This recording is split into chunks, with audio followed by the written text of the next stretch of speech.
right, so let's see, we get my notes here, and it's, as I said, nice to see everybody this morning. It seemed like it's been a while. We were in Sesshin last weekend, so we didn't have a talk, of course, but we'll pick up where we were the time before that. And of course, we're talking about Shobogenzo Makahannyaharamitsu, and we've been talking about the same paragraph for some time now. Actually, maybe I should put the link in there now. Does everybody have a copy of this text, or does anybody want to be following along? Right now, we're actually, not very far into the piece, but there's a link. We actually have a folder now where you can open up the link, and the sutra opening verse and the text and any other materials that we've been using during the talks are in there. So just wanted to make, I don't know if I should take time to do it or now or not. Let's see, there's Russ coming in. I guess maybe I won't, since nobody said I really want to look at it, so we'll just go ahead and keep going. But next time we'll try to remember to put that in so everybody can see that. So we're on, because this is like the third paragraph or so, something like that. So we're still talking about this part where it says, actually we're going to go on today to the next paragraph, but we've been talking about this paragraph that says, clear seeing is itself prajna. To unfold and manifest this essential truth, the Heart Sutra states that form is emptiness, emptiness is form. Form is nothing but form, emptiness is nothing but emptiness. 100 blades of grass, 10,000 things. So last time we mainly talked about this last part here that says, form is nothing but form, emptiness is nothing but emptiness. 100 blades of grass, 10,000 things. So it's a really kind of interesting part of this Makahannyaharamitsu fascicle. Of course, the Heart Sutra says it seems like something completely different. Form is emptiness. So we talked quite a bit last time about what Dogen Zenji probably meant, by this form is form and emptiness is emptiness. Mainly, we don't have to make this an intellectual thing. In fact, that's what we do, and that's our problem with our suffering in life and the problems that we cause, is that we separate this reality out into a conceptual kind of subject-object relationship, or we tend to emphasize our narratives or our ideas or our thoughts about things rather than encountering the things themselves. So he's not negating the Heart Sutra, and I'll talk a little bit about this. This is just a kind of another perspective. Dogen Zenji is not negating the Heart Sutra, but it's a really interesting thing. When we see form, when we encounter form, emptiness is there. And when we experience emptiness, when we are just here and now in this moment of emptiness or Buddha or whatever we want to call it, it's not separate from form. We don't have to say, here is form, there is emptiness, or there is emptiness, here is form. There's no such thing as sort of emptiness outside of form, or these five skandhas. This word form refers to the five skandhas. It's just an abbreviation for the forms, sensations, perceptions, formations, and consciousness. And the Buddha, gave this teaching, of course, to describe our experience of self.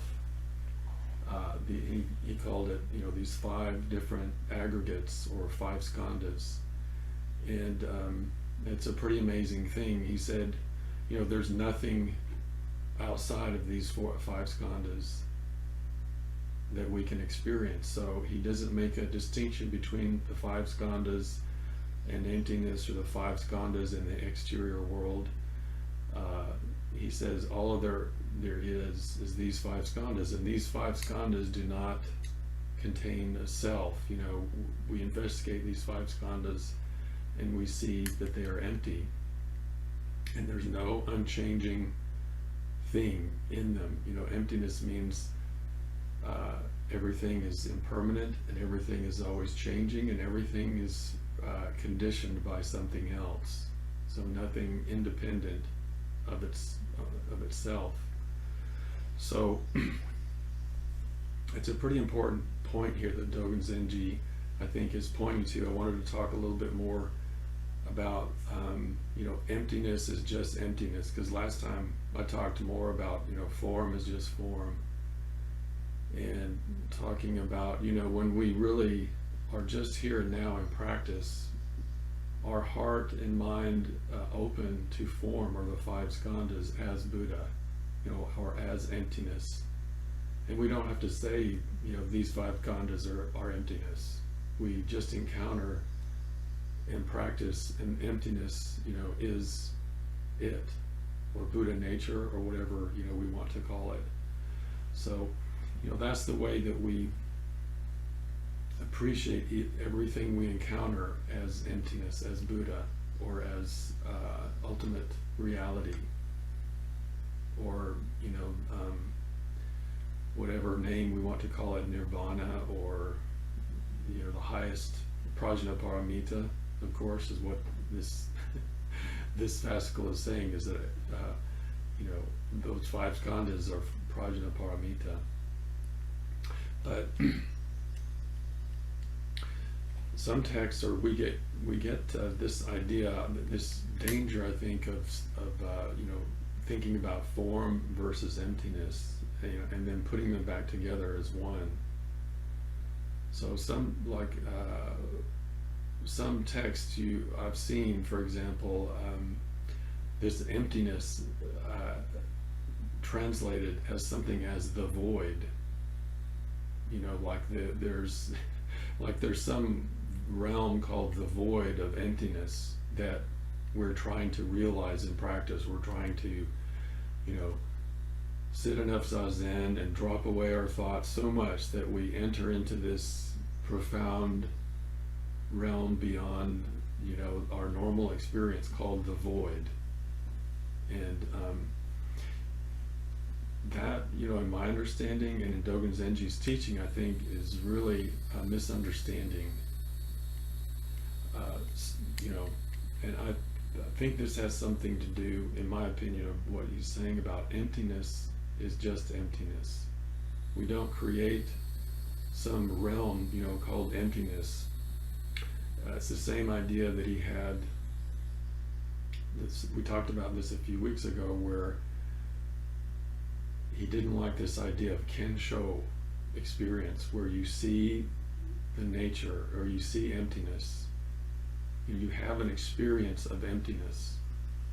I mean, we are emptiness all of the time. And so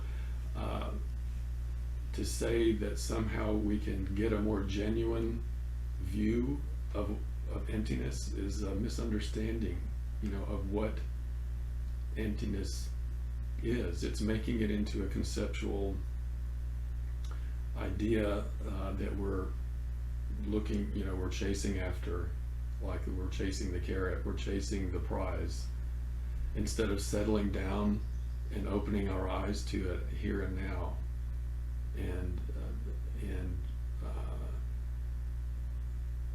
manifesting, or any word we say is short of the point, but allowing, this reality just to be this reality, rather than, separating it out and trying to get it and possess it for ourselves. And so it's the same kind of idea of, or the same teaching. There was a poem that I couldn't find. I can't remember. I think it's by Wanshi. It's a beautiful poem about saying how a flower is springtime. The leaves coming out in the trees are the spring. The bees, collecting pollen, coming out, are each one of those individual things are springtime. They are emptiness. So we don't say that there's springtime out there manifesting the individual beings, but in a sense, those individual beings, we cannot separate them from springtime. So sometimes we think there's some realm that's more real than this out there, like some ultimate Buddha nature, or some reality that is deeper than this one, that is manifesting this phenomenal world. And it's very difficult to talk about, but that's not really the way we see things. I think that's not the teaching in Dogen Zenji's teaching. So those that we are actually manifesting this ultimate reality as well when we practice. So we don't have to separate it out and say, we have to get it, or we need to understand it, or realize, accord with it. So, but it's it's a difficult thing to talk about, because of course if we don't practice, we're far away from this reality. Although from another perspective, we can never be separate from it. But if we don't practice, we suffer deeply, and we're kind of in the shadow of our own delusion of the separate self, or our own thoughts and our own narratives. So okay, so I think I'll leave that section then, about form is just form and emptiness is just emptiness. And the next part of the writing is this.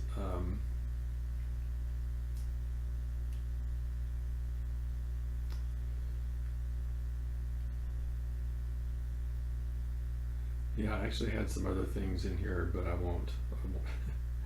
I think we've talked enough about that for now. So the next part is this, as I said a moment ago, to repeat myself. The next paragraph says,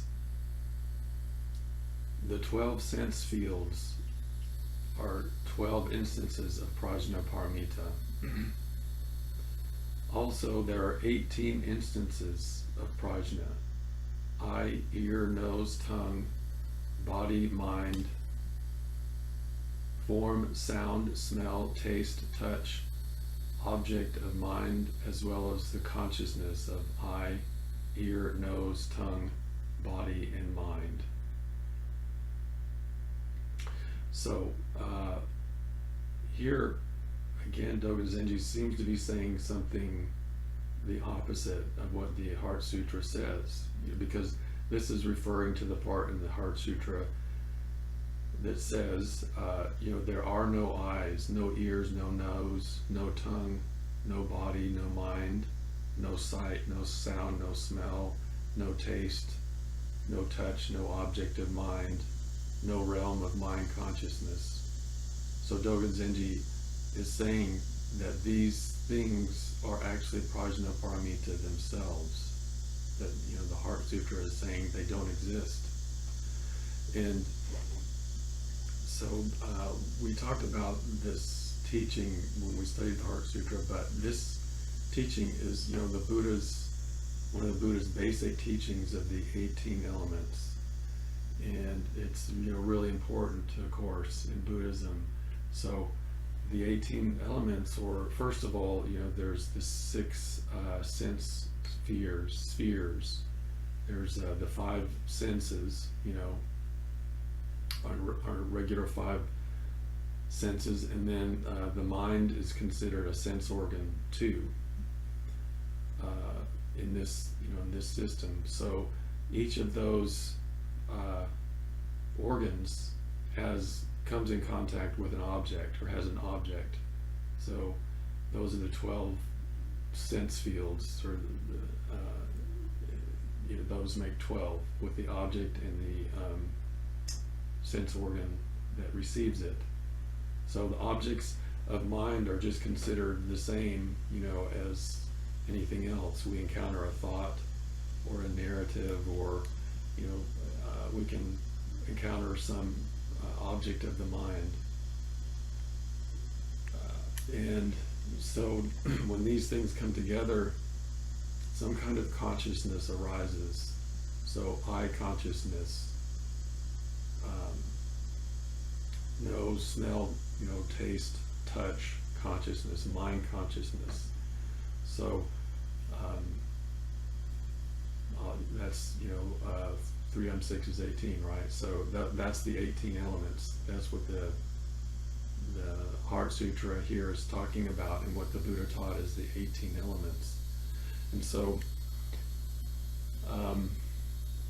this is a very important teaching of the Buddha. And as I said, why don't I just read where this comes from? Because the Buddha said that that contact between these sense organs and their object is where our difficulties originate. So there's a very famous and important Pali Sutta we usually call it the Fire Sermon in English, and it goes like this. It's not too long. Thus I heard, on one occasion the Blessed One was living at Gayasya, together with a thousand bhikkhus. There he addressed the bhikkhus. Bhikkhus, all is burning. And what is the all that is burning? The I is burning. Forms are burning. I consciousness is burning. Eye contact is burning. Also, whatever is felt as pleasant or painful, or neither painful nor pleasant, that arises with eye contact. For it is indispensable condition, that too is burning. Burning with what? Burning with the fire of lust, with the fire of hate, with the fire of delusion. I say it is burning with birth, aging, and death, with sorrows, with lamentations, with pains, with griefs, with despairs. The ear is burning, sounds are burning. And then he repeats this, about all of these different realms. The nose is burning, odors are burning. The tongue is burning, the flavors are burning. So all of the sense objects in the contact, and the objects of the sense objects, or the sense organs and their objects and the contact, he's saying the same thing about all of them. So the body is burning, tangibles are burning. The mind is burning, ideas are burning, mind consciousness is burning, mind contact is burning. So he says all of this again, burning with the fire of greed, hatred, and delusion. Bhikkhus, when a noble follower who has heard the truth sees thus, he finds estrangement in the eye, finds estrangement in forms, finds estrangement in eye consciousness, finds estrangement in eye contact, and whatever is felt as pleasant or painful, or neither painful nor pleasant, that arises, those things that arise with eye contact. So he's saying that, with each of these instances of the sense organ with the sense object and the contact, the, awakened person finds estrangement, is the way it's translated here.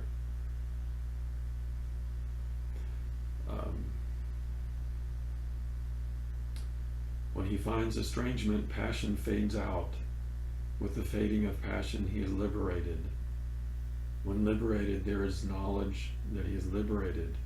He understands birth is exhausted. The holy life has been lived out. What can be done is done. Of this there is no more beyond.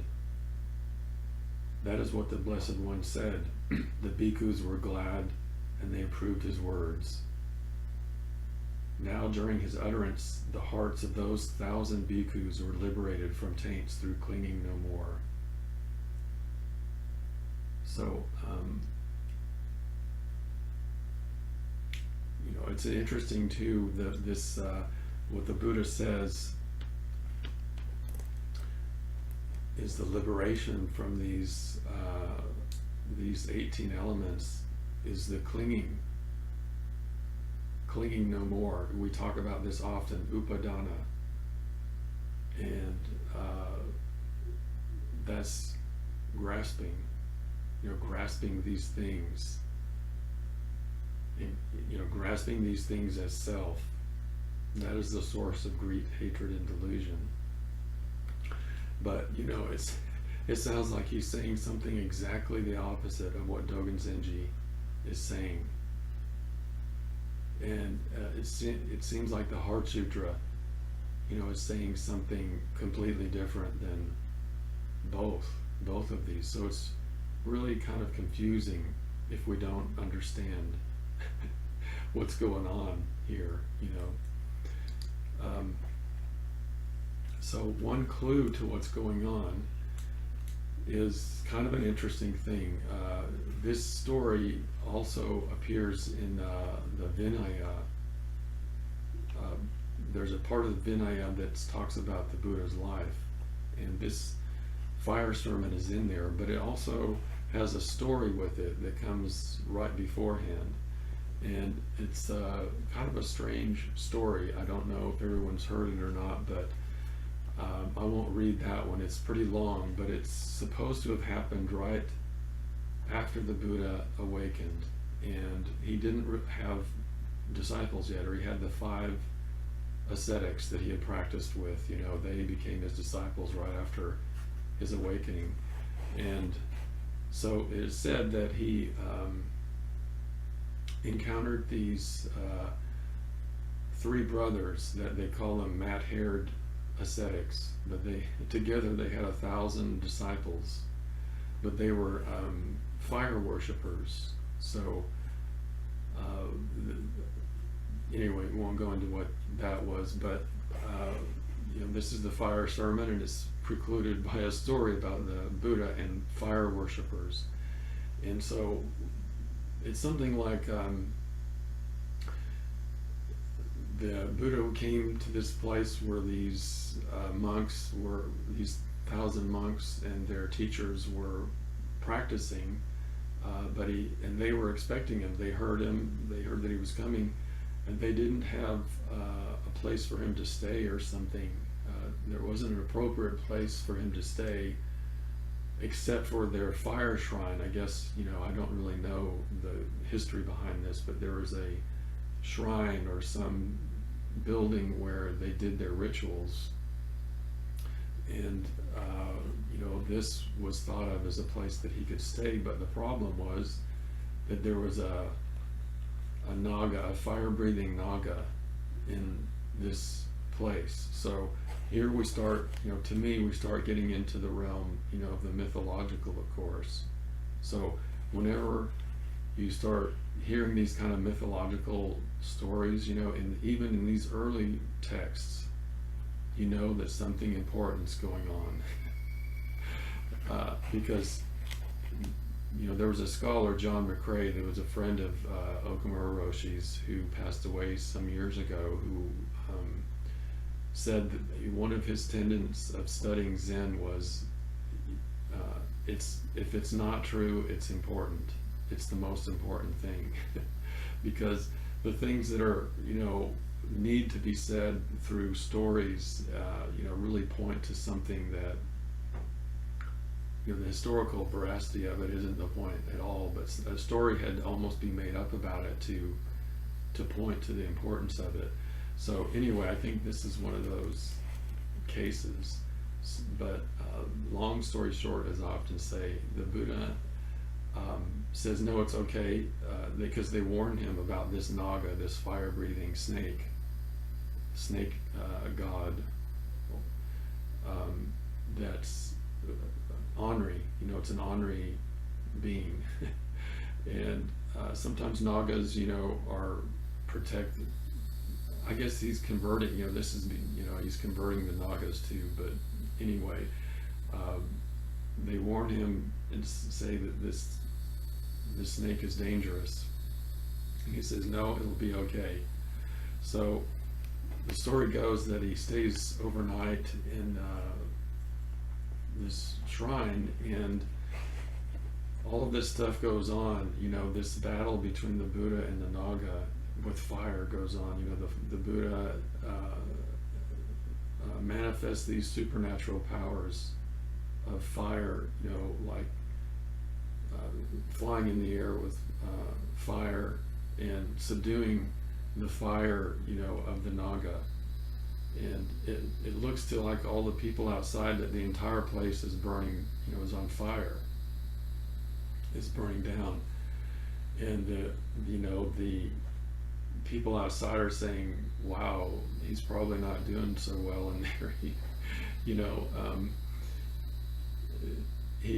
He appears the next day, and he has the Naga in a bowl. He doesn't, the Naga is completely fine. It's alive, and it's not, it's not dead or wounded or anything, but it's tamed. It's like it's a snake that's in his bowl. And everyone's really impressed with this. And the story goes on about other miracles that the Buddha, displays. And it says that these, 1,000 ascetics were converted, so to speak, to the Buddha's teaching. They became his disciple because of this demonstration of fire, and then also these other things that he did. So when I first read this story, I thought it was really strange, and it was like, I don't like this story, because they have the Buddha flying up in the air with flames shooting out like rockets or something, and it's like in other parts of the canon, the Buddha says clearly that showing off your supernatural powers is really a kind of base thing, that the Dharma really has nothing to do with supernatural powers.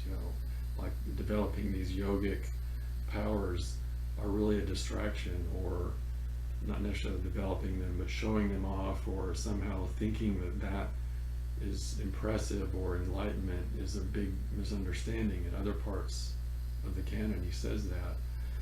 But when I'd forgotten this, I reread my teacher's commentary on Makahannyaharamitsu, and he mentions this story. And the point seems to be is that the Buddha used fire to defeat fire. Then he goes on to talk about how everything is burning. So, this is like Mahayana teaching. This is it's pretty incredible. Like he's, by teaching the sutta in the next moment, he's using the fire.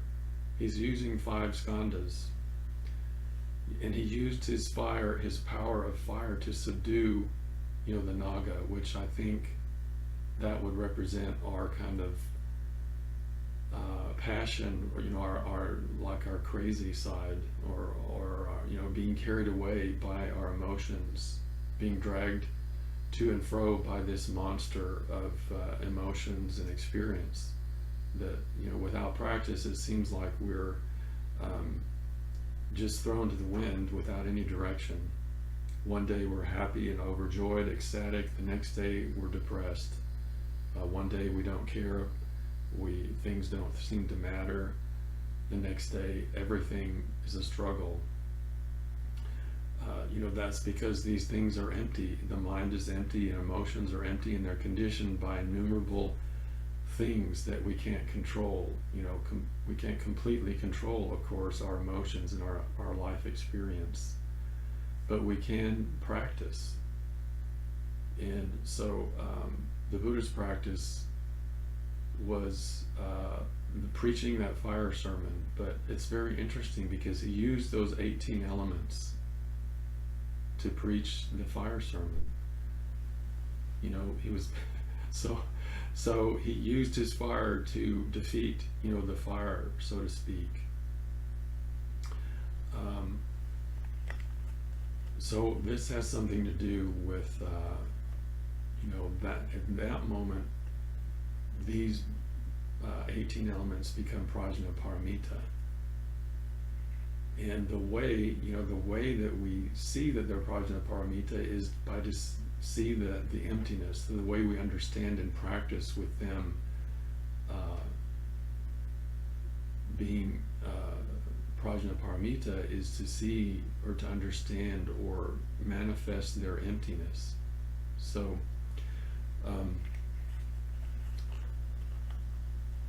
these things, each one of these ways of seeing things is another way to express the Dharma, and a way that you will actually lead to the other two ways of seeing things. So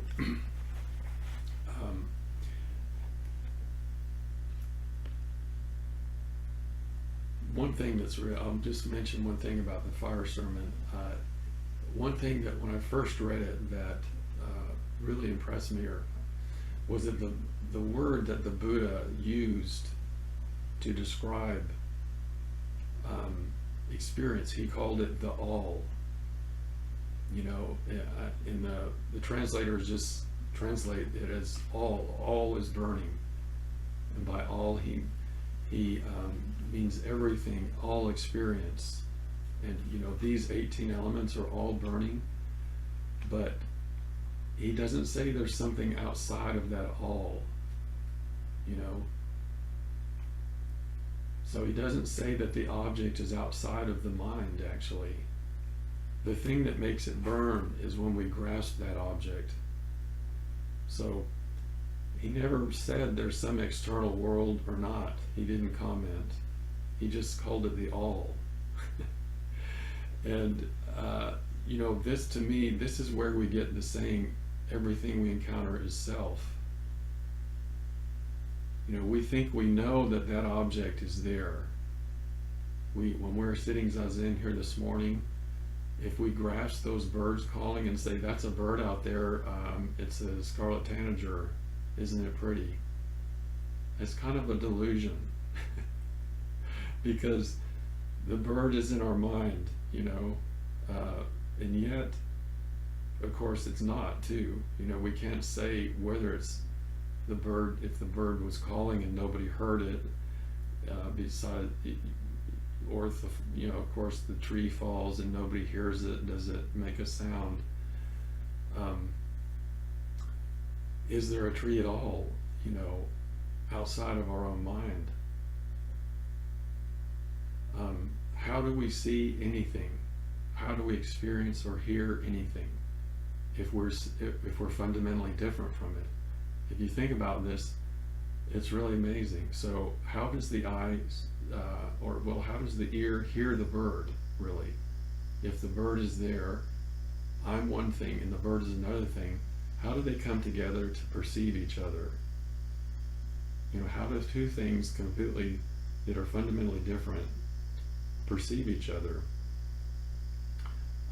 So science in the Buddha, talked about the kind of process of how this happens, the contact between the subject and the object. And science has refined it very deeply.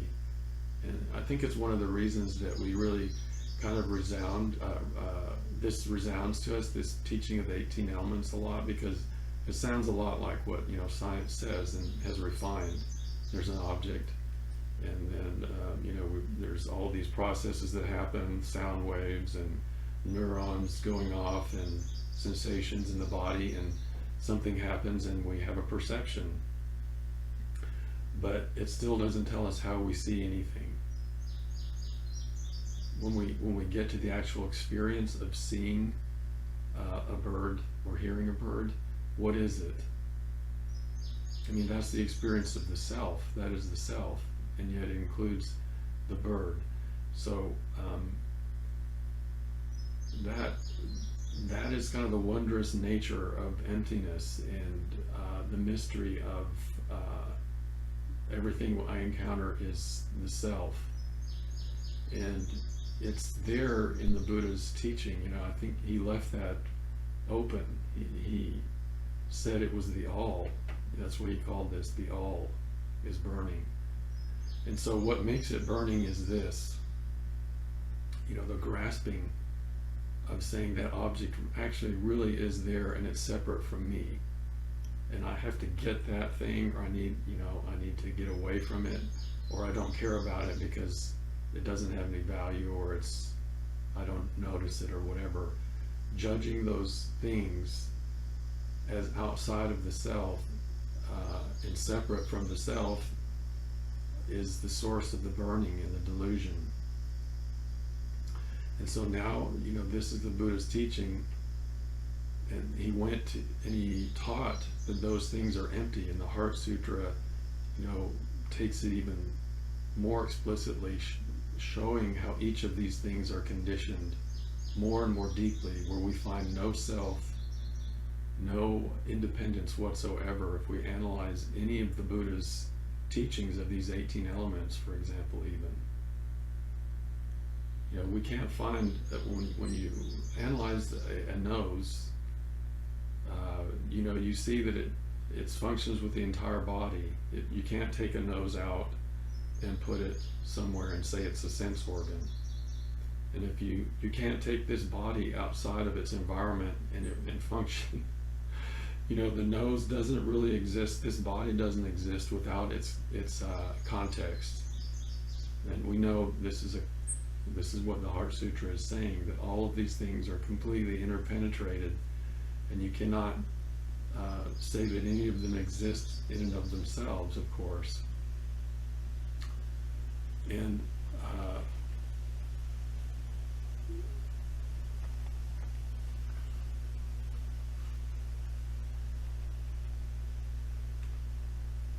see, Yo had to go. All right, I'm still before noon, so I'm not too far gone yet. So Dogen Zenji's teaching is,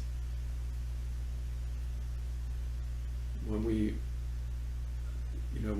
let go of our understanding or grasping that these things are the self, or then they become prajnaparamita through our practice, or they actually are prajnaparamita.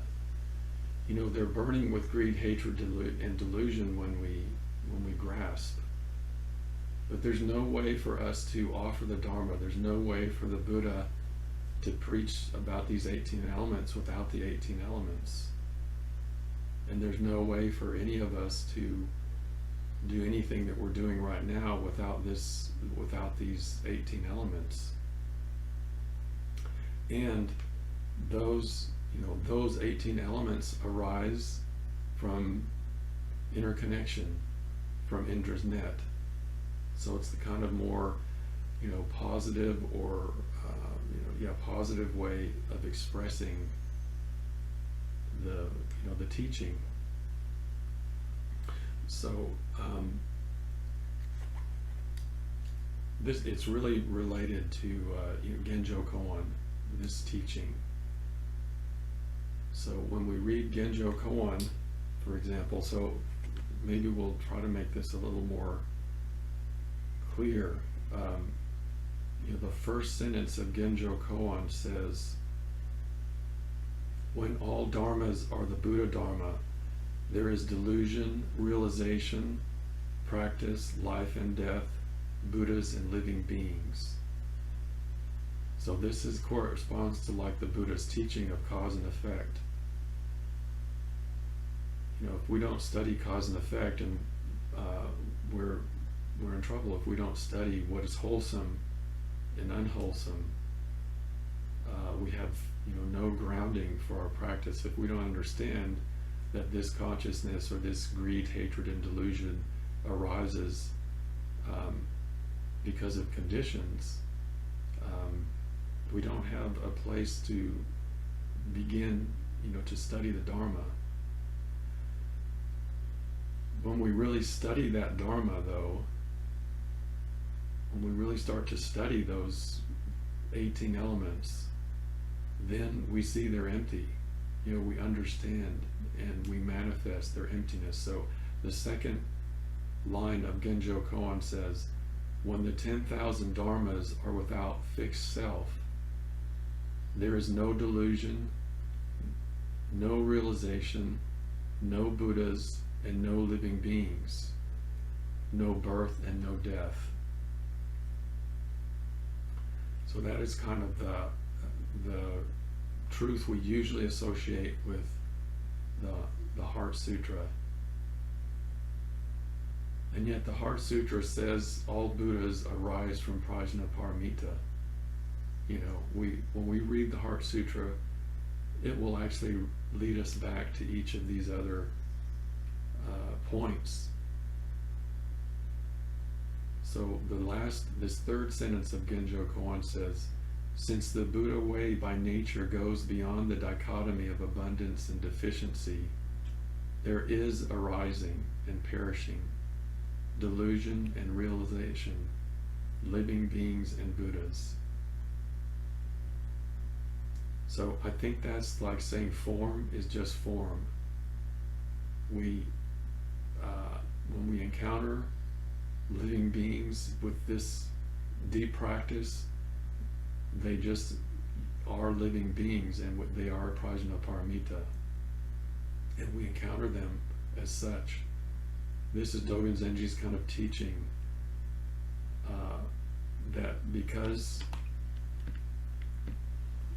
we practice, things become, or things just are, as Prajnaparamita. So this says this in the Diamond Sutra too,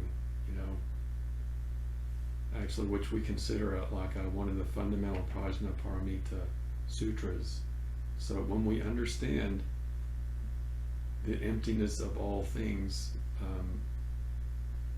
our relationship to them is changed.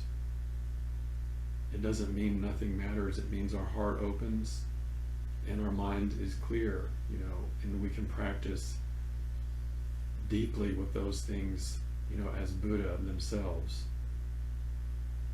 as Prajnaparamita. And that includes, our own delusions and our own thoughts and our own, joy and despair and desire. We don't try to, eliminate that fire, so to speak, in the way that we might think. We don't try to drench that fire.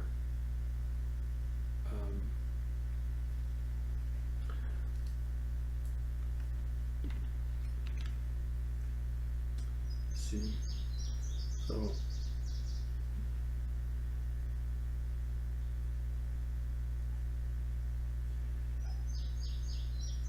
so I mean, it's important to know, to of course reiterate time and time again, this is about our Zazen practice. How do we do this? How do we do these profound things, or how do these profound things happen? Zazen. And that means, not only sitting on the cushion, but allowing the cushion to, the practice to extend into everything that we do. And so, you know, in our zazen, we're completely receiving and completely letting go, letting go, but completely receiving and accepting. If we don't accept that we're deluded, we try to reject it or say I'm not deluded. We can't see our difficulties. We can't see where we're caught, and we'll be dragged around by our delusions. And yet we don't grasp those as real because of the wisdom, of the Heart Sutra, or the wisdom of Shakyamuni. So,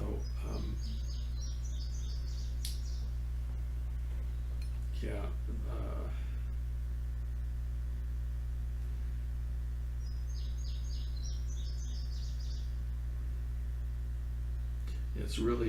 it's really important to, keep this coming back. All of Shobogenzo, I think, is really related to the Zazen practice in whatever form we call it. We were, we were at this symposium last May about, and these scholars had brought out this new version of Shobogenzo, and it's really a great accomplishment. The whole project was worked on by many, many people over many years, but one of the scholars was there, and it really showed to me like the difference between the approach of a scholar and the approach of somebody, really trying to deeply practice with these things in his life, because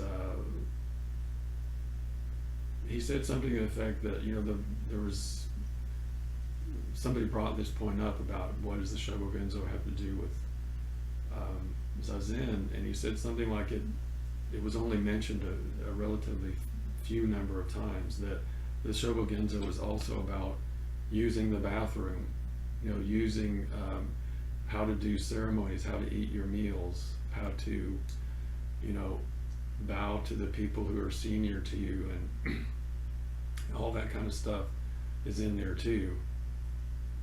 And of course, all of those things are part of our Zazen. From our perspective, there isn't any of that we say, that was Dogen Zenji's point, was that all of these things are expressions of practice, and that's the way they become Prajnaparamita, rather than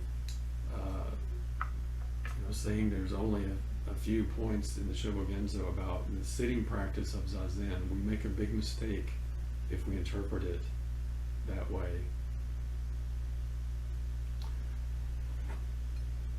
Okay, so I think I'm about finished with what I wanted to say today.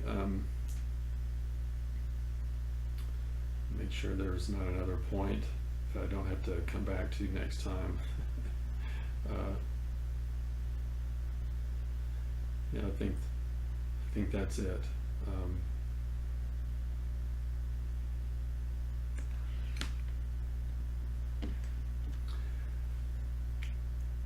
Okay, was there any observations or questions today about anything? Yeah, just one thing I wanted to mention.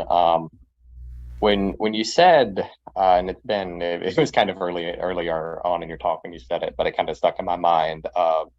When you're sitting in zazen and you hear, a bird chirping or something like that, and you made the statement, is it really a bird out there, or is it just, that the contact between the sense organ and the sound?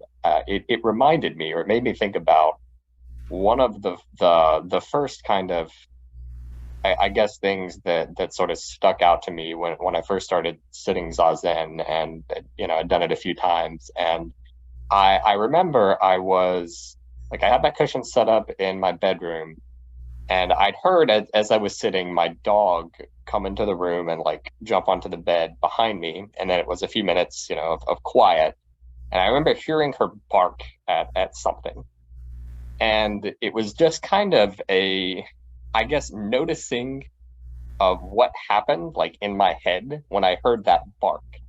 And it was this I guess understanding and realization in a way that I'd never really thought about it before, that okay, I heard the bark, and then from that I interpreted what that bark is. Like very, very, very quickly, I kind of like built a conception in my head, because I'm just staring at the wall, all I see is the wall in front of me. And I built this conception in my head of like, oh, there's a bed behind me. It's, approximately this far away. I heard that sound coming in this direction. I know, I recognize my dog's voice. I know what that is. I even imagine like, what, does she see a squirrel out the window? What is she barking at? And it was, yeah, it was just, I guess to me at the time felt very strange to kind of, to understand that, you know, just hearing this sound, this one sound of a dog barking, or that's what I think it is, right? Hearing this sound, that the way that my intellect kind of interpreted that, um, just something I never really paid attention to before, kind of stuck with me.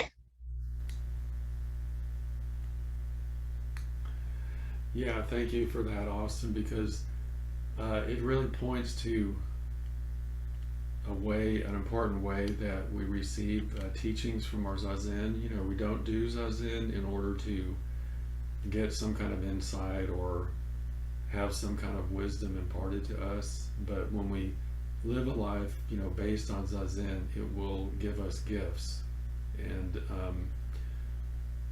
if we do our zazen in order to get gifts, they probably won't come. So, but when we really sit, we sit and we're staring at a wall, and we have these kinds of things come up, and all there is a wall in front of us. So we think of something from 5 years ago that somebody said to us, and we get so upset, and we think, why didn't I say this, or why didn't I say that? The person may not be alive anymore, or it may be, but it's real to the mind in that moment. But then we understand, wait a minute, this is just, I'm staring at a wall. This isn't actually happening. So that's one way we see how we really invest in things that are kind of fantasies or phantoms. And another way, as you said, when we start noticing in our daily life in the kind of the same way, this string of assumptions, these associations, that the Dharma tells us are there, our conditioning, our karmic conditioning, that come up in association with something that aren't actually there. So the point about seeing a bird, for example, or hearing a bird, it sounds pretty far-fetched because we really think, well, the bird is there in some way, but actually it's not there in the way that we say it is, of course, in the way that the sense organs interpret that it is. The Heart Sutra tells us that it's not there. That's one level, that it's not there. The other thing is that it could be, it could be a recording of a bird, or it could be actually, we have frogs out here that I thought for years were insects because they sounded like insects, but my mind went into all of this story about the insects next to the pond, and what if you thought you mistook them for some other kind of insect, and you got out all kinds of remedies to get rid of these insects. We kind of do this sort of thing all the time. Somebody says something to us, and we have a whole string of assumptions that come up around it that we grasp as true, and we don't have any proof of that at all except for our own associations and karmic conditioning. And so it's a very important teaching, so that we, in our own thoughts, when our own thoughts come up, our own stories about ourselves, when that comes up, and we notice the proliferation of judgments, or either positive or negative, that come up around that, and it might be in response to a so-called external stimuli, or it might be in response to some so-called internal stimuli. But with the practice of knowing that these things aren't real in the way that we think they are, there's some gap that we can leave open for breaking habit patterns, being in the moment more clearly, responding to a conversation more sanely than just yelling at another person because we think they insulted us, or that they're so wrong that we couldn't give any credence at all to anything they're saying. It gives us a little space to possibly hear what the other person is saying beneath the words, or what is the real reason that this person is saying this, or what is actually happening in this moment, rather than my emotional response or my habit patterns that are triggered by it. So it's very apparent we can really have this experience as Zazen, where we really understand that we're creating, the self, this is being created, and it's not being created out there. We can't say if it's in here or out there, but we really do believe, for example, like I really do believe that when I open this door and go into the next room, I'm going to see the same old room, and I'm going to see my Dharma friends and all my Dharma friends there, and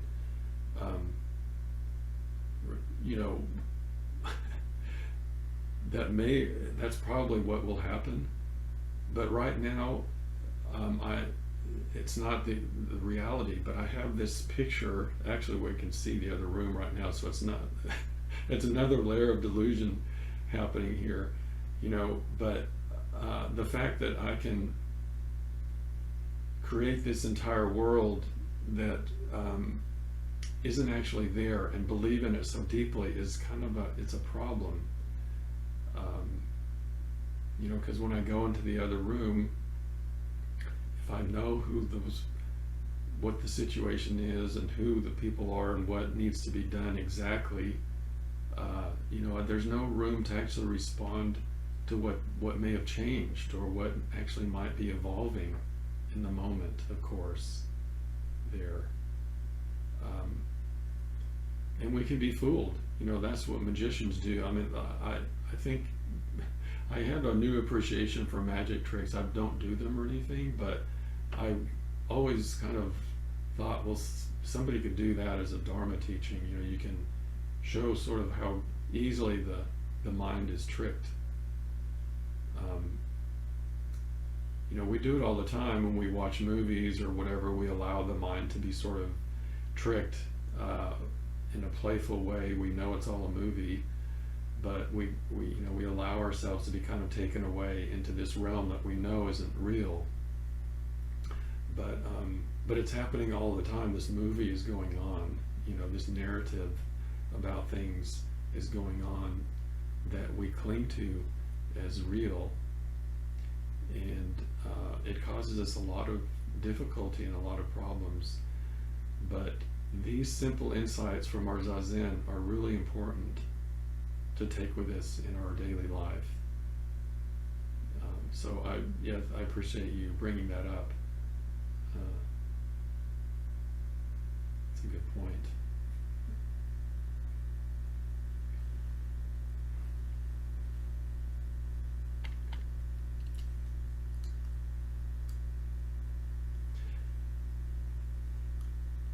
anything else today? Let's see. Lacey had something.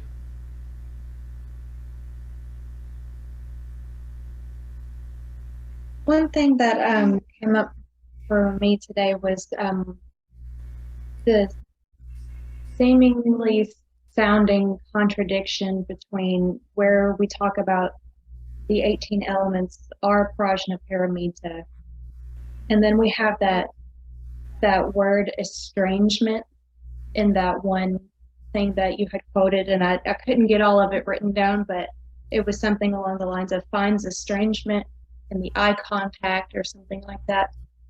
So I feel like it seems on the surface that it could sound contradictory to kind of this all-inclusiveness idea maybe that we're going for, but so we are, but then you kind of also talk about the two sides to everything.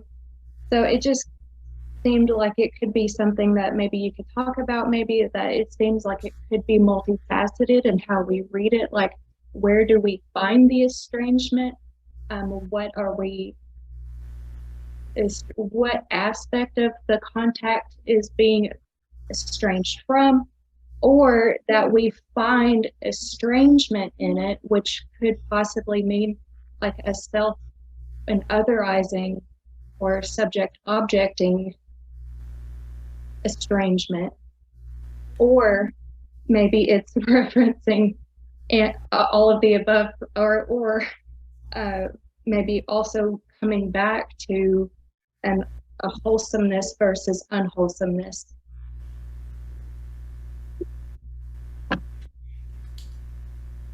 Yeah, thank you. It's actually an interesting question because I found that word stuck out to me too, and I found a translation with the Pali in it, and I looked for this word, and let's see if I wrote it down or not. Yeah, it's the Pali dictionary defines it. It's this word. I don't know how to really pronounce it. Nibindati. But this Pali dictionary just defines it as to get weary of, to have enough of, to be satiated, turn away from. It even says to be disgusted with.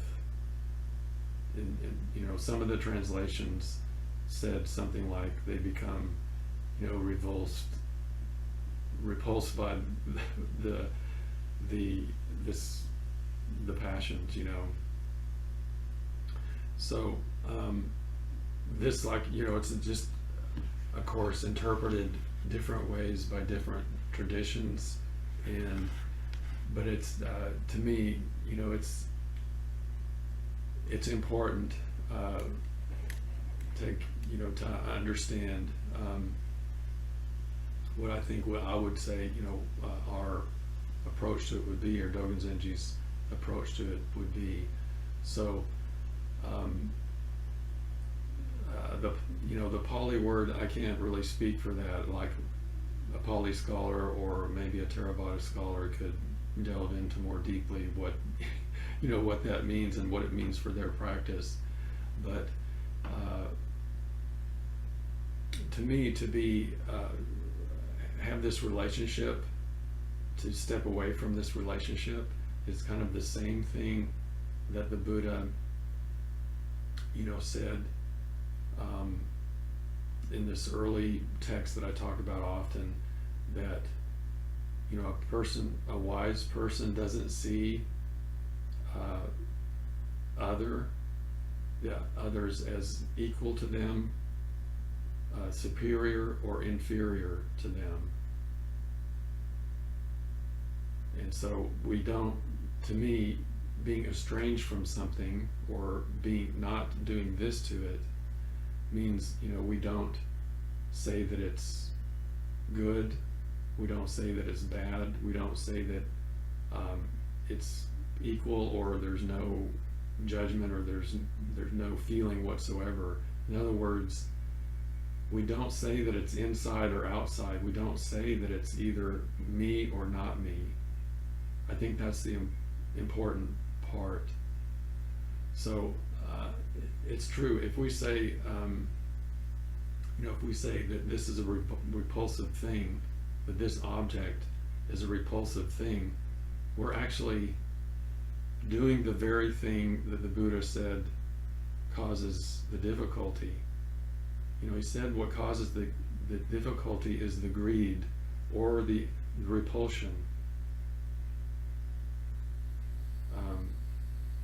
Those things arise because of the belief or the seeing that object as separate. That either we want it or we don't want it, or we don't care about it. But this, as I said early in these texts, he also said we don't see others, anything as other. I mean, we can talk about people or objects or whatever, as we don't see them as superior, inferior, or equal, or we don't see them as good. We don't see them as desirable, or we don't see them as non-desirable, or we don't see them as not worthy of attention. I mean, and ultimately that means we don't grasp that. Of course, those feelings come up, but we don't believe in that. We don't believe that as the ultimate reality of the object. So finding estrangement from that contact means, to me, not grasping. And that's when things actually reveal the reality, the deeper reality, of what they are. So if we grasp the object as desirable,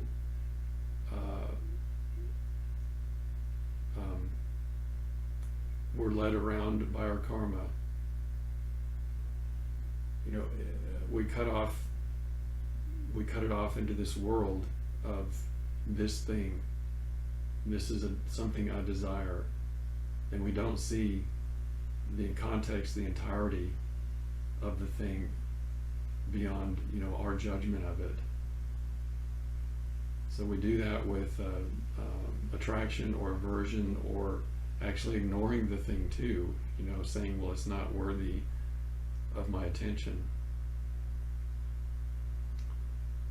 So that's what the estrangement means to me, is basically, that's our Zazen practice.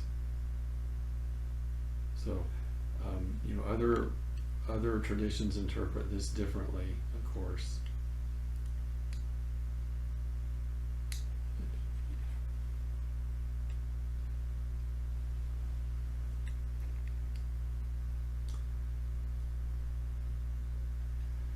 Okay, anything else we needed to talk about today? Any other comments or questions?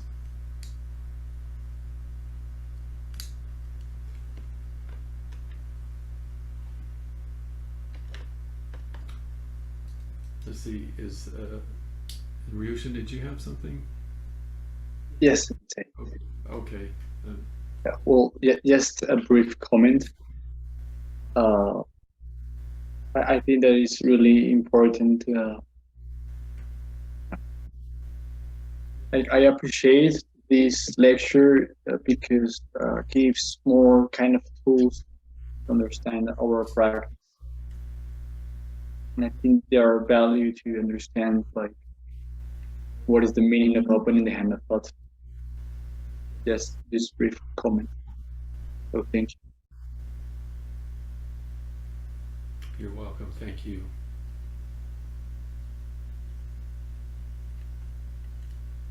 Thank you very much.